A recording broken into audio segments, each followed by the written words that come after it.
Hello guys and welcome back to my YouTube channel. In this video tutorial I will show you how to download or install GreedFall, the Dying World game on PC for free. So without wasting time, here follow the steps very carefully. So first of all, open Steam, go to store,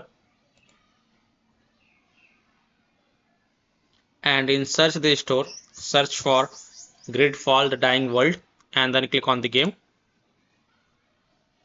Scroll down and here you will say play GreedFall, the Dying World, play for free until 17th May. So you can play this game until 17th of May 2026 for free. So click on this play game button.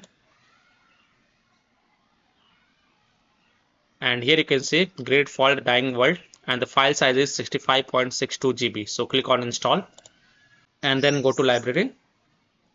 And here you can see that the GreedFall, the Dying World game is getting downloaded on my PC.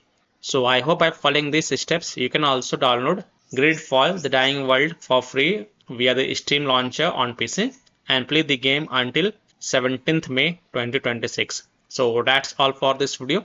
If this video helped you, then please like and subscribe to my channel, share this video and hit the bell icon to get the latest updates. Thank you.